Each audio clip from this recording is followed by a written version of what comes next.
नमस्कार दोस्तों, मैं परम ज्योतिका संजय आपकी एस्ट्रोलॉजिस्ट राजकोट गुजरात से श्री कृष्ण लीला के चिंतन को आगे बढ़ाते हुए आज हम पढ़ेंगे मथुरा से श्री वसुदेव का संदेश लेकर दूत का आवागमन और नंद जी के द्वारा उसका सत्कार तथा षष्ठी देवी की पूजा। यमुना की चंचल लहरियों को भुजाओं से चीरता हुआ श्री वसुदेव का दूत व्रजपुर की ओर अग्रसर हो रहा है। उसकी दृष्टि नंद प्रासाद के उत्तुंग स्वर्णिम गुंबज पर केंद्रित है। वह स्पष्ट देख पा रहा है इस घनतम साच्छन्न रात्रि को दिन सा बनाता हुआ एक मणिमय मंगल दीप प्रासाद के शिखर कलश पर सुशोभित है। दीप की शीतल किरणें सर्वत्र फैल रही हैं, मानो ब्रजेश के वंशदीप नवजात पुत्र की सन्निग्ध ज्योति से प्राणान्वित होकर वह मणिदीप भी आज अतिशय उत्फुल्ल हो रहा है, हंस रहा है। दूर किनारे लगा, जिस घाट पर ब्रजेश प्रतिदिन स्नान करने आते हैं, वहीं धारा से ऊपर उठ आया। तट पर खड़ा हो गया। पुनः एक बार उसने उमड़ी हुई यमुना की ओर देखा। उसे अत्यंत आश्चर्य है, ऐसी प्रखर धारा में अंधेरी रात के समय तैरकर वह सकुशल इस पार अनायास कैसे आ गया। उसने अंजलि बांध ली, घुटने टेक दिए, सिर को पृथ्वी पर छूकर इस अप्रत्याशित रक्षा के लिए विश्वपति की अभिवंदना की। दूत को पता नहीं है कि जिन्हें अव्यक्त पाद पंकज में वह अपना सिर लुटा रहा है, वह विश्वेश्वर श्री वजेश्वर के घर पधारे हैं। अपनी मधुर चरितावली से आत्मा राम योगेंद्र मुनिंद्रों को भी भक्ति पथ का पथिक बनाने की अभिसंधि लेकर लीला रस सुधा की शत सहस्र मंताकिनी धारा में अपने भक्तों को बहाते हुए सदा के लिए आनंद सिंधु में निमग्न कर देने का संकल्प करके दैत्य सेना के गुरुतर भार को सहने में असमर्थ धरती का भार उतारने के उद्देश्य से वे स्वयं विश्वपति ही व्रज में पधारे हैं और ऐसे पधारे हैं मानो सर्वथा प्राकृत शिशु ही हों। उन गीले वस्त्रों को निचोड़े बिना ही दूत चल पड़ा, क्योंकि पता नहीं इतने में ही कोई घाट पर आ जाए, पूछ बैठे कौन हो, कैसे आए और कहाँ जाओगे। पर आज व्रज में किसी ने भी उसे नहीं टोका। टोकता ही कौन। भेरी दुदुम्भी आदि वाद्यों की तुमुल ध्वनि में, नृत्य गीत के राग रंग में व्रजपुरवासी आत्मविस्मृत हो रहे हैं। उनमें किसी आगंतुक का अनुसंधान रखने की शक्ति ही कहाँ है। दूत निर्बाध व्रजपुर की अनुपम शोभा निहारता हुआ आगे बढ़ रहा है। पुर का प्राचीर इंद्रनील मणि निर्मित है, मरकत मणि रचित ग्रहावली है, आच्छादन छत सुवर्णमय है। स्तंभों का निर्माण प्रवाल से हुआ है, द्वार समूह पद्मराग मणि के हैं। सर्वत्र मणिदीपों की पंक्तियां जगमग जगमग कर रही हैं। कोटि कोटि को राशि विभिन्न आभूषणों से विशोभित होकर गोष्ठ में खड़ी है। कोटि कोटि गोवत्स समूह व्रज के आनंद कलरव में प्रभावित होकर उछल रहे हैं। विविध श्रृंगार से सजे हुए गोपों के अद्भुत अलंकारों से आभूषित व्रजांगनाओं के दल नृत्य गीत में संलग्न हैं। दूत देखकर चकित रह गया। इससे पूर्व कितनी बार संदेश लेकर वह व्रज में आया है, पर आज की अनुपम शोभा देखकर वह एक क्षण के लिए भ्रमित हो गया। क्या नंद व्रज में दिव्य गोलोक की संपदा का विकास तो नहीं हो गया है। दूत के पैरों में चलने की शक्ति नहीं रही, वह स्तब्ध खड़ा रह गया। वास्तव में तो बड़भागी दूत का यह भ्रम नहीं है, उसने परम सत्य का ही अनुभव किया है। सचमुच गोलोक का ही अवतरण हुआ है। किसी अचिंत्य शक्ति ने दूत में समयोपयोगी शक्ति का संचार किया। वह नंद द्वार पर जा पहुंचा, फिर द्वारपाल को साथ लेकर वहां चला गया जहां व्रजेश अर्ध निमीलित नेत्रों से अपने इष्ट देव की उपासना कर रहे हैं, श्रीमन नारायण का ध्यान कर रहे हैं। दिन भर बंधु बांधवों का स्वागत सत्कार करके, उनके आनंद नृत्य में सहयोग देकर, अपरिमित रत्न राशि अन्न राशि लुटाकर, असंख्यात गोदान करके अब 1.5 पहर रात बीतने पर वह एकांत उपासना के लिए अवकाश पा सके हैं। पर आज का ध्यान उनके लिए एक पहेली सा बन गया है। व्रजेश अपनी संपूर्ण वृत्तियां एकत्रित करके चाहते हैं श्रीमन नारायण के मकर कुंडल ज्योति से उद्भासित अमल कपोलों का, सुघड़ नासापुटों का, सुंदर नेत्रों का, घन कृष्ण कुंचित केश राशि का ध्यान करें। पर यह ध्यान ना होकर ध्यान होता है 6:30 पहर पूर्व भूमिष्ठ हुए अपने शिशु का। ब्रजेश के मानस पट पर शिशु के गंड युगल, उसके नासापुट, उसके नेत्र, उसकी कुटिल कुंतल राशि नाचने लगती है। गंड युगल तो मानो द्रवीभूत नीलकांत मणि के जल में 2 वृहत बुदबुद उठे हों। नासापुट मानो कालिंदी नीर के 2 बुदबुद हों। नेत्र मानो 2 मुकुलित नीलोत्पल हों। कुंतल राशि की शोभा तो निराली ही है, मानो भ्रमरों का दल प्रचुर परिमाण में नवमकरंद राशि का पान कर अतिशय मत्त होकर, उड़ने की सामर्थ्य खोकर निश्चल अवस्थित हो। व्रजेश के जीवन में यह पहला अवसर है कि उपासना के समय उनका मन नारायण में तन्मय नहीं हुआ। उन्होंने अथक चेष्टा की, बार बार व्रतियों को तन्मय करना चाहा, पर आज तो वह शिशु हृदय पर अधिकार किए बैठा है। व्रजेश की दृष्टि में यह महान अपराध हो रहा है। इष्ट देव की उपासना के समय पुत्र का चिंतन होना कदापि ग्राह्य नहीं, पर वश नहीं चलता। व्रजेश हार कर आंखें खोलकर श्री नारायण नारायण करने लगते हैं। इसी समय दूत ने चरणों में सिर रख दिया। देखते ही व्रजेश जान गए, भाई वसुदेव का गुप्त संदेशवाहक है, मेरा पूर्व परिचित है। अतिशय उत्कंठित होकर व्रजराज ने कुशल पूछी। दूत बोला, महाराज, नरशंस कंस के जीते जी निर्बाध कुशल कहाँ? मेरा यह वेश देखकर ही आप अनुमान कर लें। दिन के समय हम लोग नाव से पार नहीं हो सकते, कहीं भी नहीं जा सकते। इसी से रात में यमुना तैरकर इस पार आया हूँ, गीले वस्त्रों में ही सेवा में उपस्थित हुआ हूँ। श्री वसुदेव का समाचार देते हुए दूत ने कहा, श्रीमन, लगभग 7 पहर पूर्व की बात है। कंस कारागार में हमारी महाराज्ञी श्री देवकी जी ने एक कन्या को जन्म दिया। उसी क्षण प्रहरी ने कंस को सूचना दी। वह दुष्ट दौड़ा आ पहुंचा। आह! महाराज्ञी उस सद्योजात कन्या को अपने फटे आंचल में लपेटे हृदय से चिपकाए बैठी थी।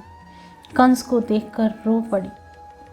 दुख से अतिशय कातर होकर कंस का अनुनय विनय करती हुई बोली, मेरे भाई, एक बार मेरे मुख की ओर देख लो। मैं तुम्हारी छोटी बहन हूँ। मैं तुमसे भीख मांग रही हूँ। यह मेरी अंतिम संतान है, इसके जीवन की भीख दे दो। हाय, यह तो तुम्हारी पुत्र वधू के समान है, इसे मत मारो। तुमने मेरे बहुत से बच्चे मार डाले, पर उनके लिए मैं कुछ नहीं कहती। तुम्हारा दोष नहीं, मेरा भाग्य ही ऐसा था। अब इस बार दया कर दो, मुझ मंद भागिनी का सहारा मत छीनो, इस अबला को जीवन दान दे दो। रोती हुई देवकी ने कंस के चरणों पर अपना सिर तक रख दिया, पर उस पाषाण हृदय में दया कहाँ। आंखें तरेर कर देवकी को भर्त्सना करता हुआ वह लवका देवकी की गोद से उसने बालिका को छीन लिया। उस कुसुम सुकुमार सद्योजात बालिका के चरणों को पकड़कर पास के पत्थर पर पटक ही दिया। यह सुनते ही व्रजेंद्र की आंखों से झरझर करता हुआ अश्रु प्रवाह निकल पड़ा, पर दूत ने अतिशय शीघ्रता से कहा, देव आगे की बात सुनो। अद्भुत आश्चर्यमयी घटना है। बालिका कंस के हाथ से छूटते ही आकाश में उड़ गई।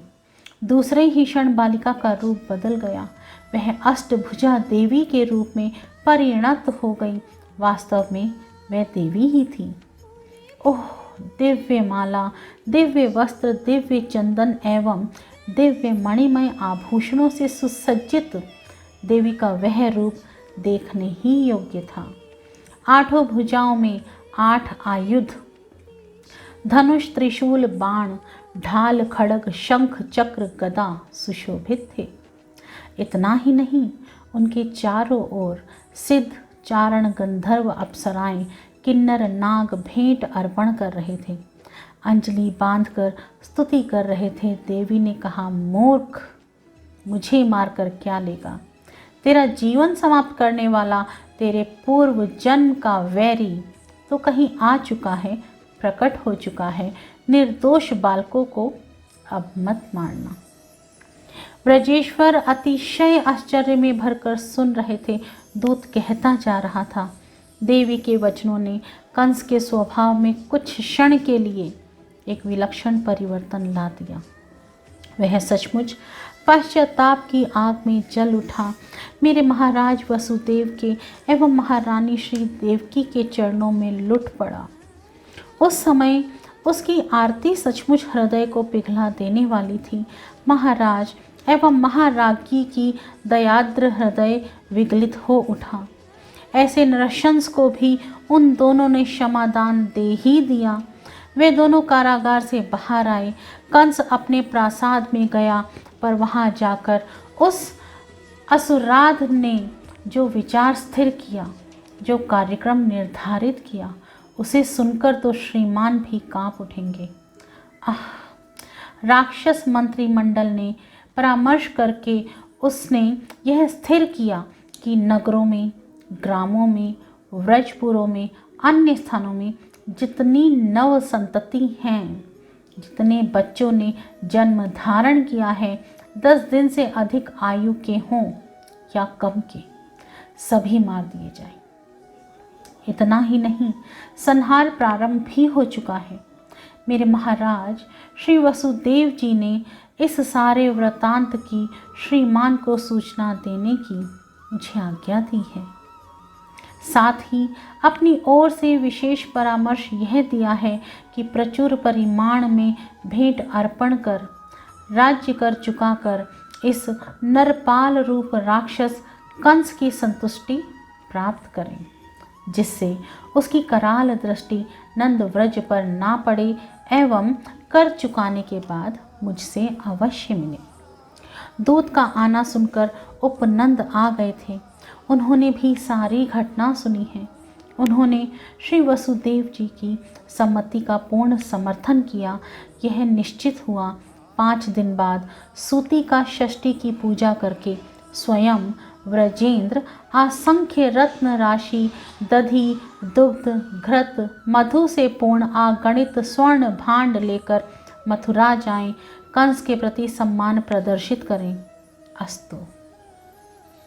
व्रजेंद्र अब अपने हाथों दूत के गीले वस्त्रों को उतारते हैं, सूखे वस्त्र पहनाते हैं।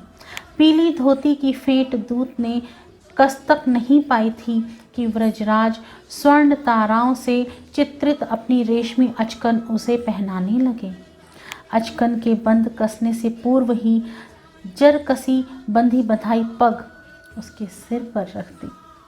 स्वयं दौड़ कर गए एक सुंदर मणि खचित कलगी ले आए, उसे पाग पर बांध दिया। कलगी के साथ ही बगल में छिपाकर एक मणिमय बहुमूल्य हार भी ले आए थे, उसे गले में पहना दिया। ब्रजेश्वर के कंधे पर लटकती हुई चादर में पीठ की तरफ एक पोट सी बंधी है। उन्होंने अपनी वह चादर उतारी, अतिशय शीघ्रता से पोट को छिपाते हुए उसे दूध की कमर में लपेटने लगे। 3-4 तरह की लपेट आ जाने पर भी उसके अंतराल से रत्न राशि चमक ही उठी, मानो वह झांक कर अपने ग्रहिता स्वामी का मुख देख रही हो। अंत में ब्रजेंद्र ने अपनी हीरक मुद्रिका उतार कर दूध की अंगुली में पहनाकर फिर उसे हृदय से लगाकर बोले, चलो भोजनागार में चलकर भोजन कर लो। भोजन के पश्चात उसे विश्राम कराकर स्वयं सूतिकागार के पार्श्ववर्ती गृह में एक पर्यंक पर आ विराजते हैं, पर आँखों में निद्रा नहीं। और तो क्या, 8 पहर से दौड़ते रहने पर भी शरीर में थकान का लेश मात्र तक नहीं है। हो कैसे? उनके अंतर हृदय में अपने नवजात शिशु के अंग प्रत्यंगों की अनेक मधुर अति मधुर मुखमंडल की क्रम क्रम से स्मृति हो रही है। प्रत्येक स्मृति अपने साथ एक चिन्मय अमृत रस स्रोत लिए आती है। प्रत्येक स्रोत ब्रजेश के मन, इंद्रिया एवं प्राणों में नवीन स्फूर्ति का संचार कर देता है। वे भला थके तो कैसे थके? सूतिकागार में भी किसी की भी आंखों में नींद नहीं है। अब से 30 घड़ी पूर्व शिशु भूमिष्ठ हुआ है, तब से व्रजरानी निरंतर उसके वदनारविंद का मधुपान कर रही है, पर ना तो नेत्र थके ना तृप्त ही हुए हैं, बल्कि जितना देखती हैं उतना ही दर्शन की प्यास उत्तरोत्तर बढ़ती जाती है। अंगों की ओर देखती हैं तो प्रतीत होता है मानो समस्त अंग नील मणि से ही निर्मित हों। अधरों की ओर दृष्टि ले जाती हैं तो दिखता है मानो इनका निर्माण रक्त राग मणि से ही हुआ है। करतल चरण तल निहारती हैं तो अनुभव होता है मानो ये पद्म राग मणि से बने हों। नखावली का दर्शन करने पर यह भान होता है मानो पंक दाडिम बीज की आभा वाले माणिक्य से ही इन नखों की रचना हुई है। देखते देखते वजेंद्र गेहिनी कल्पना के सुमधुर राज्य में भ्रमित सी हो जाती है। सोचने लगती है, तो क्या यह बालक मणिमय है? ना, यह तो संभव नहीं। मणि तो कठोर होती है, शिशु तो अत्यंत मृदुल है, अत्यंत सुकुमार है। तब क्या विधाता ने या किसी पुष्पों से इसकी रचना की है? ओह, मानो नील पद्मों से समस्त अवयवों का, बंदूक पुष्पों से अधरोष्ट का, जपा कुसुमों से कर चरण तल का, मल्लिका कोरकों से ही नख राशि का निर्माण हुआ हो। इस प्रकार व्रजेश्वरी शिशु के सौंदर्य की उपमा ढूंढते ढूंढते हार जाती है। गोपांगनाओं की अभ्यर्थना संपन्न कर श्री रोहिणी भी अब व्रजरानी के पास आ गई हैं। उनके नेत्रों में भी आलस्य की छाया तक नहीं है। धात्री भी नींद को मानो सर्वथा भूल गई है। केवल नंदपुत्र अपनी जननी यशोदा के वक्षः स्थल पर आंखें बंद किए सो रहे हैं। उनकी एवं व्रजरानी की ओर देखती हुई धात्री धीमे धीमे पर अतिशय मधुर कंठ से गा रही है। धन्य जसोदा भाग तिहारो, जिन ऐसो सुत जायो हो, जाके तरस परस सुख उपजत, कुल को तिमिर नसायो हो। जय श्री कृष्ण। अगला अध्याय है षष्ठी देवी की पूजा। ब्रजेंद्र नंदन के अभिनव सुंदर मुख कमल का प्रत्यक्ष दर्शन करके गोपांगनाएं, गोप कुमारिकाएं कृतार्थ हो चुकी हैं, निहाल हो चुकी हैं। पर अभी तक ब्रजपुर के गोपों को यह परम सौभाग्य नहीं मिला। वे तो अपनी पत्नियों के, पुत्रियों के मुख से नंद शिशु के अद्भुत सौंदर्य का वर्णन सुनते ही, सुनने मात्र से ही परमानंद सिंधु में निमग्न होकर अपनी अपनी धारणा के अनुसार अपने हृतपट पर शिशु का चित्रांकन करने लग जाते हैं। उनके भाव की तुलिका क्षण मात्र में ही एक अनंत, असीम, अनिर्वचनीय सुंदर मूर्ति का निर्माण कर देती है तथा उसे देखकर वे इतना तन्मय हो जाते हैं कि कुछ समय के लिए उनका बाह्य ज्ञान सर्वथा लुप्त सा हो जाता है।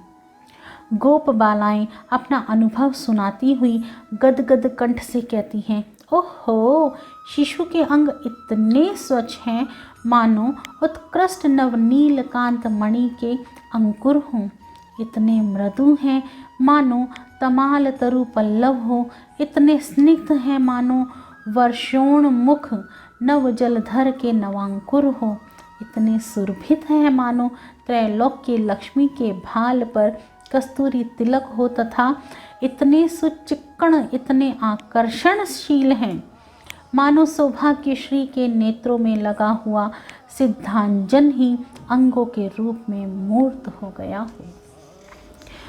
गोपांगनाओं का यह वर्णन मानो सजीव शिशु बनकर गोपों के हृदय मंदिर में प्रवेश करता है और वे एक अभूतपूर्व आनंद सिंधु में निमग्न हो जाते हैं। पर साथ ही प्रत्यक्ष दर्शन की उत्कंठा उन्हें क्षण क्षण में उत्तरोत्तर चंचल बनाती जा रही है। अब तो वे व्याकुल हो गए हैं कि ऐसे विलक्षण, अभूतपूर्व, अश्रुपूर्व शिशु को शीघ्र से शीघ्र प्रत्यक्ष कैसे देखें। आज उनकी उत्कंठा चरम सीमा को पहुंच गई है। इसलिए आज ज्यों ही व्रजेश्वरी का सुति का स्नान सानंद संपन्न हो चुका है, यह समाचार व्रज में प्रसारित हुआ कि बस उसी क्षण समस्त गोप मंडली पुनः नंद भवन की ओर दौड़ पड़ी।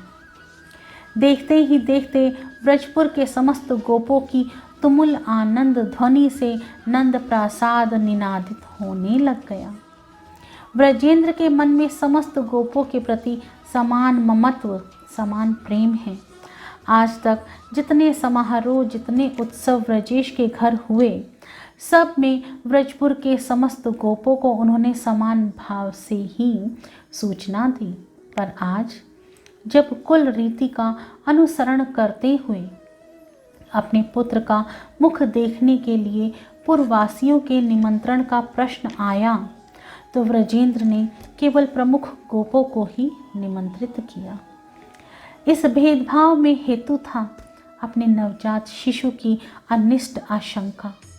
व्रजराज दूत के मुख से कंस के पैशाचिक निश्चय को सुन चुके हैं।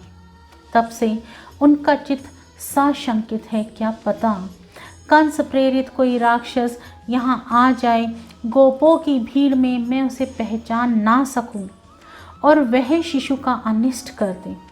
इसीलिए ब्रजेंद्र ने यही उचित समझा कि आज अधिक भीड़ ना होने पाए।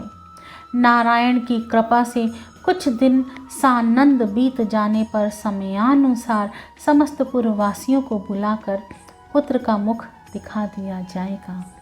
आज केवल प्रमुख गोप बंधुओं को ही निमंत्रित कर कुल मर्यादा का पालन कर लिया जाए। इसी विचार से विशिष्ट गोप ही निमंत्रित हुए थे, किंतु ऐसा होने पर भी, सबको निमंत्रण ना मिलने पर भी सारा व्रज मंडल उमड़ ही पड़ा। सचमुच अब निमंत्रण की आवश्यकता भी नहीं रही थी। अनिमंत्रित ही सबका आना अनिवार्य था। भला सरोवर अपने वक्षः स्थल पर पद्म श्रेणी का विकास हो जाने पर उन विकसित पद्म कुसुमों की पंक्तियों से गौरवान्वित होने पर कहीं मधुलुब्ध भ्रमरों को निमंत्रित आह्वान करने जाता है। भ्रमावली तो बिना बुलाए अपने आप ही आ जाती है, वह आएगी ही। नंदकुल सरोवर में भी अनुपम सौरभशाली नील पद्म का विकास हुआ है। उसे अब रसलोभी अलीकुल गोपकुल को आह्वान करने की आवश्यकता नहीं है। अलीकुल स्वयं आएगा।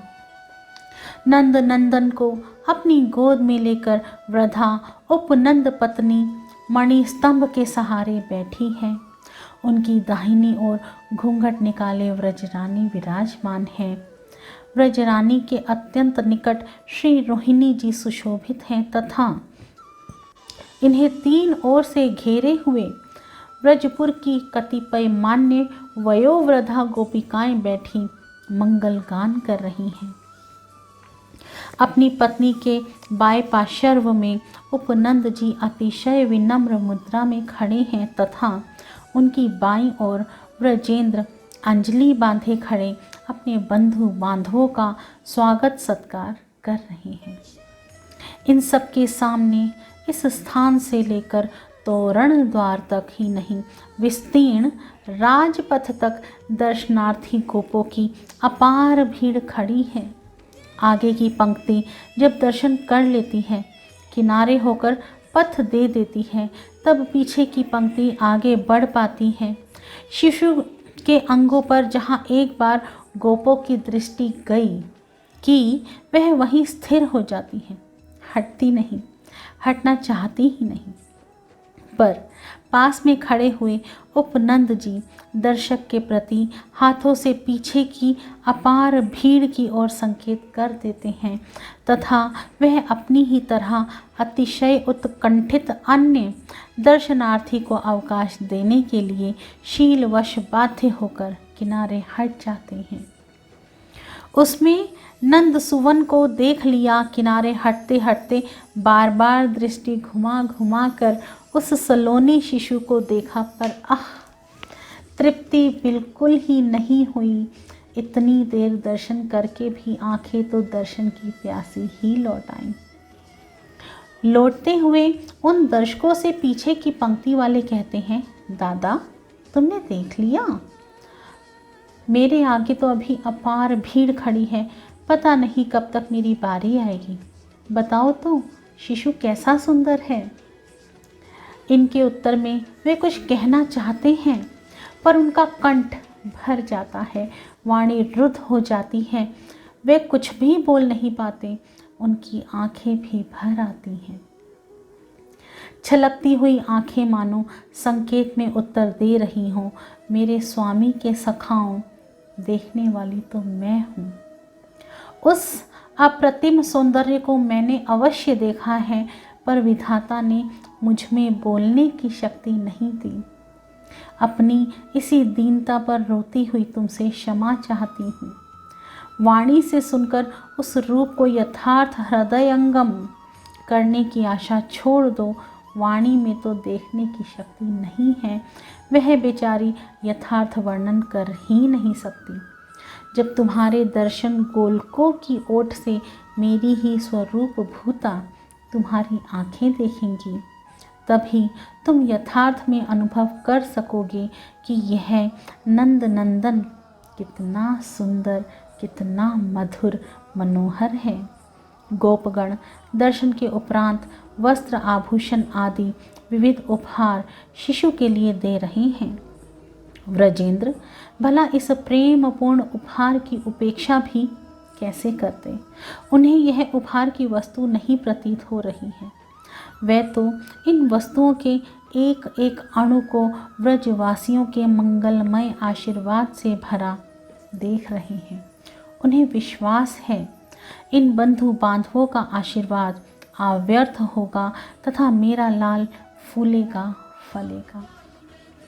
इसी भावना से वे प्रत्येक गोप का उपहार स्वीकार कर रहे हैं। इतना ही नहीं, अपने को उनका चिर ऋणी समझ रहे हैं। मुख देखने की लालसा से आए हुए व्रज गोपों का मनोरथ पूर्ण हुआ। वे गोप घर लौटे। अभी अभी शिशु का मुख देख कर आए हैं, पर ऐसा अनुभव हो रहा है मानो उस मधुर मनोहर मुख को देखे हुए कितने ही दिन व्यतीत हो गए। फिर चले फिर देखे। अब सायंकाल हो चुका है। इस समय तपस्विनी भगवती पौर्णमासी यशोदा नंदन को आशीर्वाद देने पधारी हैं। इनके साथ वह परम हसमुख मधुमंगल नामक ब्राह्मण कुमार भी है। देवी का व्रज में बड़ा आदर है। यद्यपि इनके एवं कुमार के जीवन के संबंध में व्रजवासियों को बहुत ही कम परिचय प्राप्त हो सका है। जिस दिन ये व्रज में पधारी उस दिन पूछने पर इन्हीं के मुख से पूर्ववासियों ने केवल इतना ही सुना था, मेरा नाम पौर्णमासी है, मैं सदा काषाय वस्त्र धारण करती हूँ, बाल ब्रह्मचारिणी तपस्विनी हूँ तथा ज्योतिष जानने वाली हूँ, और यह बालक स्नातक है। इसका नाम मधुमंगल है। इसकी प्रकृति देव ऋषि नारद के समान है। एक विशेष विद्या के प्रभाव से हम दोनों की आयु सदा एक सी इतनी ही बनी रहती है। इससे अधिक व्रजवासी इनके संबंध में कुछ नहीं जान सके हैं। फिर भी सबका इन पर जन्मदात्री माता की तरह विश्वास हो गया है। इन्होंने ही सर्वप्रथम व्रजवासियों के सामने भविष्यवाणी की थी। आपके प्राणधार श्रीमान नंद को एक पुत्र होगा तथा वह निश्चय ही जगदानंद रूप होगा। तब से व्रजवासी इन पर न्योछावर हो गए हैं। इनके लिए गोपों ने कालिंदी तट पर एक पर्णकुटी का निर्माण कर दिया है। ये उसी में निवास करते हैं। दिन भर अपार दर्शनार्थियों का अभिनंदन समाप्त कर व्रजरानी अपने हृदय धन को वक्षः स्थल से सटाकर स्तन्यपान करा रही थी, किंतु भगवती पौर्णमासी पर दृष्टि पड़ते ही वे शीघ्रता से उठकर खड़ी हो गई। अपनी अशुचि अवस्था की स्मृति हो जाने से तपस्विनी का स्पर्श करने में एक बार तो झिझकी, पर देवी की अतिशय सौम्य मुद्रा उन्हें बरबस खींच लेती है। व्रजेश्वरी अपना मस्तक झुकाकर उनके चरणों का स्पर्श करती है। इसके पश्चात सहारे से धीरे धीरे अपने उस इंद्रनील द्युति शिशु को छाती से उठाकर चरणों में रख देती है। देवी वहीं बैठ जाती हैं और अपना दाहिना हाथ यशोदानंद के सिर पर रखकर नेत्र बंद कर लेती है। इसी समय पास में खड़ा हुआ मधुमंगल पुकार उठता है, जननी यशोदे, ऊपर देखो ऊपर। हंस वृषभ मयूर हाथी रथ हरिण आदि विविध वाहनों पर सवार चित्र विचित्र आकृति वाले कितने लोग तुम्हारे पुत्र का मुख देख रहे हैं। ये एक बार पहले भी आए थे व्रज के आकाश में उड़ते हुए, मैं कल भी इन्हें देख चुका हूँ।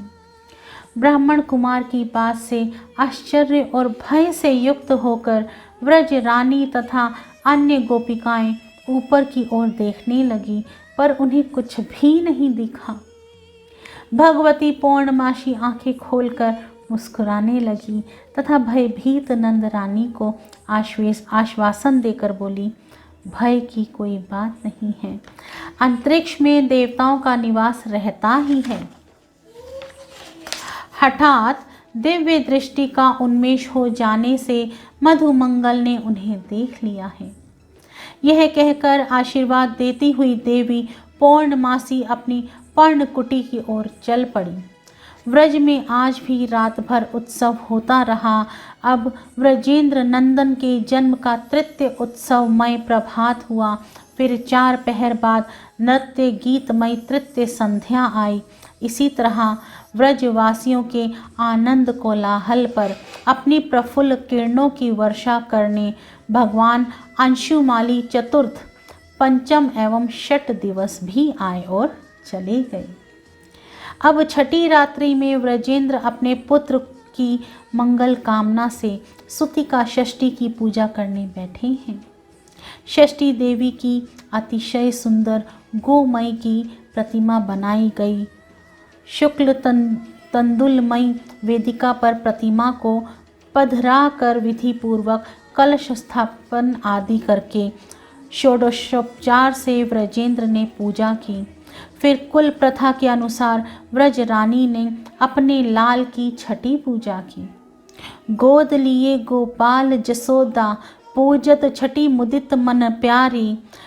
बड़रे बार सनेह चुचाते चुंबत मुख दे दे चुचकारी। पूजत छठी जू कान कुंवर की थापे पीत लगाई। कंचर थार लिए ब्रज बनिता रोचन देत सुहाई। आंजती आँखी जू सभी सुवासिन मांगत नैन भराए। सूरदास प्रभु तुम चिर जियो घर घर मंगल गाए। व्रज रानी छठी पूजकर मोतियों के चौक से अभी उठ भी नहीं पाई थी कि उनके पुत्र की छठी पूजने वालों का तांता बंध गया। फिरी फिरी ग्वाल गोप सब पूजत अरु पूजत ब्रज नारी। श्री विठ्ठल गिरिधर चिरजीवो मागत ओलि पसारी। रात्रि जागरण का तो आज शास्त्रीय विधान ही है, नहीं भी होता तो भी व्रजराज को तो जगना ही है। आज ही नहीं 6 दिन हो गए उन्हें एक क्षण के लिए भी निद्रा नहीं आई। यह बात नहीं कि अवसर ही नहीं मिला, दोपहर रात बीतने पर तो व्रज रानी का उपनंद आदि का अतिशय आग्रह होने के कारण उन्हें विश्रामागार में जाना ही पड़ता। सुतिकागार के एक पार्श्ववर्ती गृह में दुग्ध धवल सुकोमल शैया पर वे जाकर लेट जाते, पर लेटते ही मणिमय भित्ति का व्यवधान बीच से अंतर्हित हो जाता। व्रजराज वहीं लेटे लेटे देखने लगते। व्रजरानी के वक्षः स्थल पर नील द्युति शिशु विश्राम कर रहा है। ओह, व्रजेश्वरी का शरीर तो मानो अपराजिता लता हो और शिशु उसका सुंदरतम विकसित प्रसून।